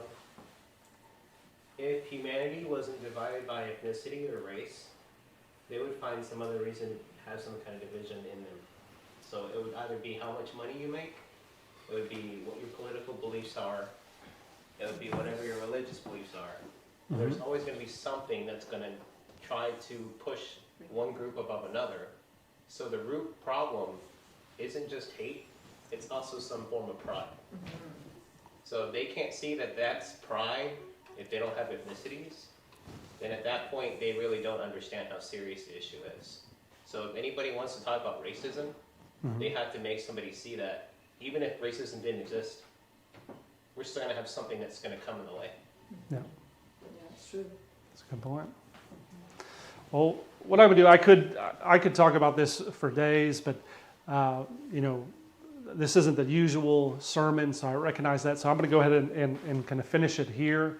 If this is a subject that you are interested in, you can certainly reach out to me, and I can give you more information from an apologetic standpoint, because you can.